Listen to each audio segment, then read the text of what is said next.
പ്രേതത്തിൻ്റെ presence ആദ്യമായിട്ട് എനിക്ക് feel ചെയ്യുന്നത്, അല്ലെങ്കിൽ ഒരു എനർജി ഞാൻ ആദ്യമായിട്ട് ഡിക്റ്റേറ്റ് ചെയ്യുന്നത് ഈ ഒരു സ്ഥലത്ത് വെച്ചാണ്. എനിക്കറിയാവുന്ന 1-2 ആൾക്കാരുടെ അടുത്ത് ഞാൻ ഈ ഒരു കാര്യം പറഞ്ഞു, അതായത് പ്രേതത്തിൻ്റെ പ്രസൻസ് എനിക്ക് ഫീൽ ചെയ്യാൻ പറ്റി എന്നുള്ളത്.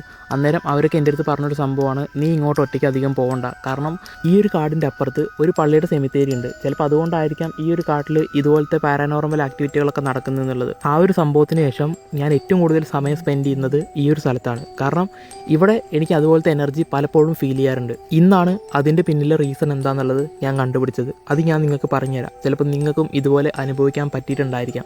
പ്രേതത്തിൻ്റെ പ്രസൻസ് ഫീൽ ചെയ്യുന്ന ഒരുപാട് ആൾക്കാരുണ്ട്. ഞാൻ നിങ്ങൾക്ക് വേണ്ടി ഇത്ര റിസ്ക് എടുക്കുന്നതല്ലേ, പറ്റുവാണെങ്കിൽ ആ ഫോളോ ബട്ടൺ ഒന്ന് ഞെക്കിയേക്കുക. അത് എനിക്കൊരു ഉപകാരമാവും. സമാധാനം എന്ന് പറയുന്ന ഒരു സംഭവം നമുക്ക് എപ്പോഴും പോസിറ്റീവ് എനർജി തരുന്ന ഒരു കാര്യമായിരിക്കും. പക്ഷേ അത് അധികമായി കഴിഞ്ഞാൽ വിഷാദത്തിലോട്ട് പോകും.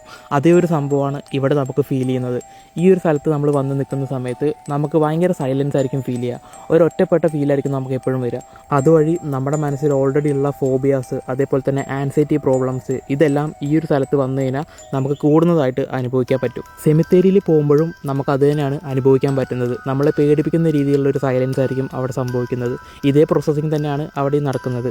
അല്ലാതെ ഇതൊന്നും പ്രേതത്തിൻ്റെ കളികളല്ല. ഒരു റിയൽ ലൈഫ് ഇൻസിഡൻറ്റിനെ ബേസ് ചെയ്തിട്ടുള്ള ഒരു വീഡിയോ എൻ്റെ യൂട്യൂബ് ചാനലിൽ ഞാൻ അപ്ലോഡ് ചെയ്തിട്ടുണ്ട്. എൻ്റെ ഇൻസ്റ്റാഗ്രാമിലെ യൂസർ നെയിം അതേപോലെ സെർച്ച് ചെയ്താൽ നിങ്ങൾക്ക് ആ ഒരു ചാനൽ കിട്ടുന്നതായിരിക്കും. അതിനകത്ത് വീഡിയോ ഉണ്ടായിരിക്കും, നിങ്ങൾക്ക് പോയി കാണാവുന്നതാണ്.